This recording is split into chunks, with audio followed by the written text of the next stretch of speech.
आप सभी में से कई सारे एस्पिरेंट ऐसे होंगे जो कि यूपीएससी सीएससी एग्जाम की तैयारी कर रहे होंगे, लेकिन उन्हीं में से कई सारे स्टूडेंट आईएएस, आईपीएस और दूसरे सर्विसेज में जाना चाहते हैं, उसी हिसाब से सारी जानकारी रखते हैं। लेकिन कुछ ऐसे एस्पिरेंट भी हैं जो इंडियन फॉरेन सर्विस में जाना चाहते हैं, लेकिन उनको यह नहीं पता होता है कि आखिर इंडियन फॉरेन सर्विस में जाने के लिए उनके पास मेडिकल और फिजिकल रूप से क्या क्या चीजें होनी चाहिए। तो चलिए आज के क्लास में आप यह जान पाएंगे कि फॉरेन सर्विस में जाने के लिए आपको मेडिकल और फिजिकल में से कौन कौन सी चीजों को ध्यान में रखना है और कौन कौन सी चीजें अगर आपके पास नहीं है तो भी आप फॉरेन सर्विस में जा सकते हैं। इंडियन फॉरेन सर्विस की तैयारी करने वाले ऐसे एस्पिरेंट जिनमें इतनी सारी कमी अगर पाई जाती है तो भी वो लोग इंडियन फॉरेन सर्विस के लिए एलिजिबल हैं। चलिए बात करते हैं एक एक से सारी चीजों के बारे में।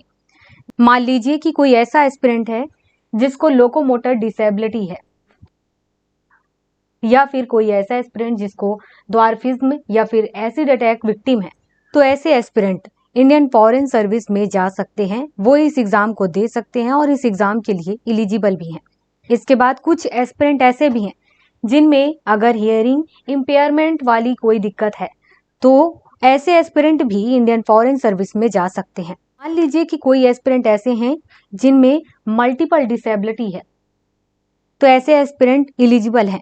मल्टीपल डिसेबिलिटी में कई अलग अलग कैटेगरीज हैं, उनमें से केवल 2 टाइप की कैटेगरीज को यहाँ पर अलाउ किया गया है कि मान लीजिए कि वो 2 कैटेगरीज में से कोई एक कैटेगरी भी आप में है, ऐसा कोई एस्पिरेंट है, तो वो इस एग्जाम के लिए एलिजिबल है।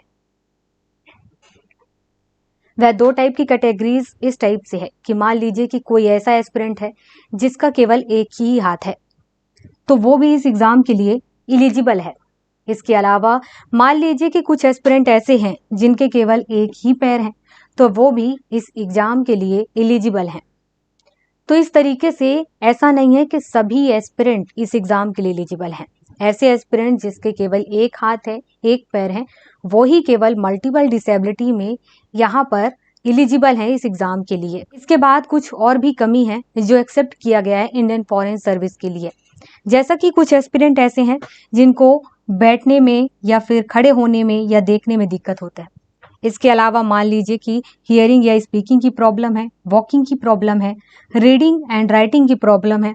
इसके अलावा कम्युनिकेशन और मैनिपुलेशन बाय फिंगर, इस तरीके की अगर कमी पाई जाती है तो भी ऐसे एस्पिरेंट को इस एग्जाम देने के लिए एलिजिबल कहा गया है, मतलब कि वह इस एग्जाम को दे सकते हैं।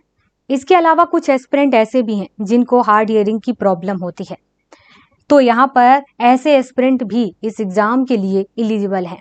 इसके अलावा कोई और एस्पिरेंट जिनको किसी और भी टाइप की कमी है, वो एस्पिरेंट इस एग्जाम के लिए एलिजिबल नहीं है। यह सारी चीजें जो आपको बताई गई हैं, ये सभी चीजें यूपीएससी सीएससी के अपने नोटिफिकेशन में बताया गया है और वही सारी चीजें आपको यहाँ पर जानकारी दी जा रही है।